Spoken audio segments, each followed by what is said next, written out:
Hello, in the video today I'm going to show you how I set up and configure OpenKneeBoard for use in VR with IL2 and specifically for Combat Box. Before I start, it's worth noting OpenKneeBoard.com. It's got a lot of useful information and further guides, and more importantly combatbox.net and the campaign website and Discord have a lot of information and resources that you can use with OpenKneeBoard. I'm not going to review how and where exactly you get that information. It's very simple to find, and if you're in any doubt, just go to Discord and ask, and somebody will help you with either OpenKneeBoard or Combat Box. So on the left hand side here you can see resources I've already got set up. What I'm going to do is mimic those to show you how I've added them. But before we start that, let's just make sure in the game setting you've got IL2 added. So you add IL2 as a game to use within VR. Back to settings, the next important thing is to go to input, find your joystick, mine's down the bottom here, and make sure you've got recenter VR bound to a key, the same key you use in IL2 to recenter your VR headset. So just bind that key there. And then coming to a button box I've got up here, the important keys I'll go through. Previous tab, next tab, that's basically moving from one folder to another folder. And then within a folder, you can have pages. So for example, if you've got a folder 1, within folder 1, you might have a number of JPEGs. The previous page, next page goes through the JPEGs in that folder. And if you want to go to another folder, you use the previous or next tab to go to the next folder. Recenter VR, we've done that already on the joystick, no need to do it again. The next most important one is show hide. I like the ability with a button bind to be able to hide completely the overlay, the OpenKneeBoard overlay, should I want to just declutter my headset. Toggle forced zoom. OpenKneeBoard will allow you, when gazing at a window, to auto zoom it for you. I don't particularly like that feature in the cockpit. I'd rather have complete control of when a window will zoom, so I bind a key and then do a forced zoom with a key binder. Coming to settings again, we now need to go to tabs. This is really where you select what is appearing in your headset. On the left here you can see what I've already got. I'm just going to mimic some of these and show you how I added them. So click on tabs, add new tab, and the first level is just a file. This could be a PDF or JPEG. Tends to be one file that isn't related to any other files. So for example, if you had a number of Recon pictures, you'd put those in a folder, but if you just had one file relating just to one item, here I've got a picture of a controller, you add it there as one file, and you can see now it appears in the list. You can rename it very quickly here if you want to controller A, for example. Press close and it renames here and appears here in the list. Adding the next type of file or folder is in fact the folder. Click on here and I'm going to select Cuban photos here. These are my Recon pictures for the Cuban campaign. I just select the folder and add it here. In fact, in reality, when I use it, I've separated it into two separate folders. I find the Recon A to N and O to Z work better for me. I can jump between the two tabs using my bound keys and then go very quickly through these smaller files to find the right photo. What I would say also is I've bound a rotary key for my next file and next tab. It's just a bit quicker than using buttons if you've got a spare rotary. Adding a tab again, I'm now going to do a window capture. The important thing here is to make sure the window you wish to capture is running. I've got IL2 SRS running in the background already, so when I click on window capture you can see IL2 appears. Just a point worth noting, you might find it appearing more than once. Here you see it's appearing as SRS client. That's the main menu. What you actually want is the pop-up, and that is the IL2 simple radio entry here. So click on that. That captures the window. There are settings within that you can change. I leave everything as default. By all means, go ahead and play with these, but it works perfectly well just on the default settings there. The next one I'm going to add here is a web dashboard, and this works quite well with a new Apollo screen that has been put together recently. I'm just going to show you that screen. The URL is listed here. Just copying that URL, coming back to KneeBoard and just pasting that in. I'm adding that dashboard.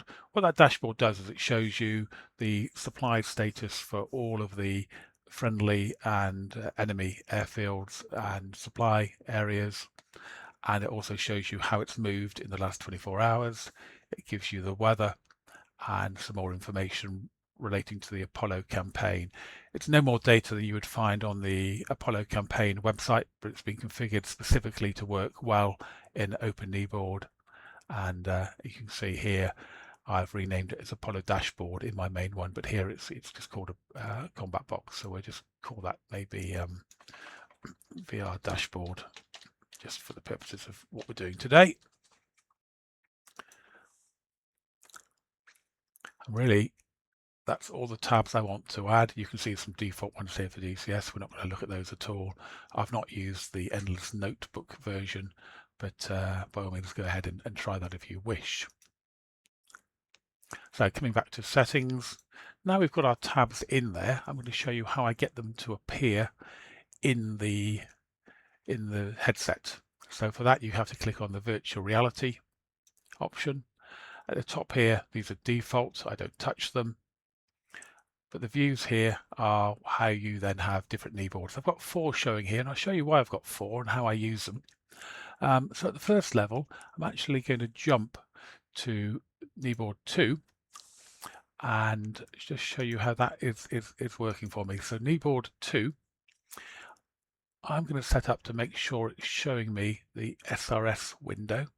So you can see here the IL2 simple radio, and that is the default tab. The positioning and size I always have set as independent, and you change that position and size down here. But before you do that, you have to recenter the window using the key here or your keybind on the joystick. The size is important. For the SRS overlay, I find this works best for me. It's relatively small in the headset, and for the SRS radio, I have it permanently showing. So it's on the right-hand side of my cockpit, relatively small, permanently showing. You position it literally by looking in your headset and clicking up and down here, forward, back, pitch, roll, yaw, to get it to look exactly how you'd like it to look in the headset. I have zoom when looking at the kneeboard turned off. I mentioned that earlier. And in fact, I've got the zoom level at 0. So when I use my keybind that I'll come back to later for zooming maybe a Recon picture, it doesn't zoom the SRS window. I want that to just stay unzoomed. And because I've got it permanently on, when I'm looking at it, the opacity is 100%. And even when I'm not looking at it, it's 100%. So essentially, it's always there, always on. Kneeboard 3 is the same. I've got a stopwatch app I've downloaded off the web, and again it's independent, but you see here the size is a lot smaller than the SRS1 window, so I've got a very small stopwatch that is permanently on, same methodology as SRS, opacity 100%, and looking at it or not looking at it, and the zoom level is 0 or 1, so it doesn't zoom when I zoom any other window in OpenKneeBoard. Kneeboard 1, a little bit different now. Now we're going to be looking at what I'm calling here the Apollo dashboard, which is the window that's been put together for the game. What I'm doing here, I'm having it larger than the other 2. Again, I can adjust exactly where it is. I've got this in my right footwell, so it's really where the pedal is on the aircraft. I know it's there, I've put it there deliberately, and the reason why I'm mentioning I know it's there, I actually get it to disappear to nothing when I'm not looking at it. And the way I do that is I come down here under opacity, and when I'm not looking in that right footwell, it's not there. So even if I glance down, it's not there. I really need to move my head and look at my right pedal area, and then it will appear relatively small, but big enough that I can see what it is. And then the zoom level here is marked as full 4 times. When I click my bound key for zooming, it will zoom up bigger, so I can now read it and look at it in detail. When I double click or click again, the zoom will go back to normal. It will go smaller, and eventually when I'm not looking at it, it will move away, or I don't see it in my footwell. Likewise here on kneeboard 4, I've done exactly the same methodology. Here I'm looking at my Cuban reconnaissance pictures as my default, the A to N ones, relatively large, as you can see here, positioned using the keys here. And again, when I'm not looking at it, it's got a little bit of opacity, this one, just to be a little bit different, but 3% is almost nothing. And then when I look at it, it becomes a lot clearer, 100%. And then I've got the forced zoom off when I look at it. Sorry, the forced zoom is on, so when I use a key binding, it will force zoom, but when I look at it, it will not zoom. That's essentially how I run the settings here. Obviously, if you're running kneeboard 1 and Apollo's not running, I can just disable that, and actually for the times I'm using OpenKneeBoard, it's not appearing, and then when Apollo's running, I come back in here and allow it. And you can add quite a few more kneeboards here. I'd say I always have them independent in terms of where they are, then place them and set them up exactly how I want them. I find operating with the 4 I have here is plenty. Essentially 2 permanently on, SRS and the stopwatch, and the other 2, depending on whether Apollo's running or not, are in my footwell and are auto hidden by having the setting here, opacity 0 set. So that's essentially all you need to do to worry about how you set it up. There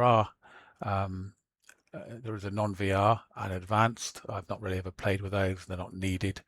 And then just to show you how it works is if I select VR here, VR dashboard, that's what's showing in the VR dashboard. I can then move my tab using my bound keys. So you can see here, I've gone to stopwatch down the bottom here, Apollo dashboard again. I've obviously put it in twice. Some Cuban extra Recon pictures, my Cuban A to N, and then O to Z, and then within that directory, within that tab or folder, I can then move backwards and forwards to see, look at the pictures using my rotary. It's very, very quick. Scrolls all the way through very, very quickly.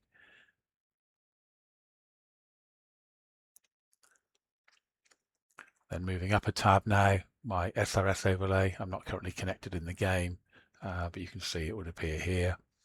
I've got a Discord one, but I'm not currently running Discord, so it shows it is blank.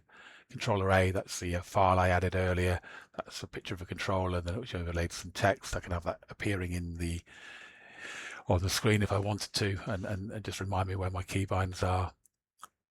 That's the one I added earlier, the Cuban photos, so the one I did for you as I set it all up. Again, same approach.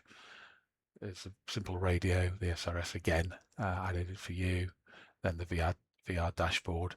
I say the Apollo information doesn't show when curated missions are showing. You get the screen here.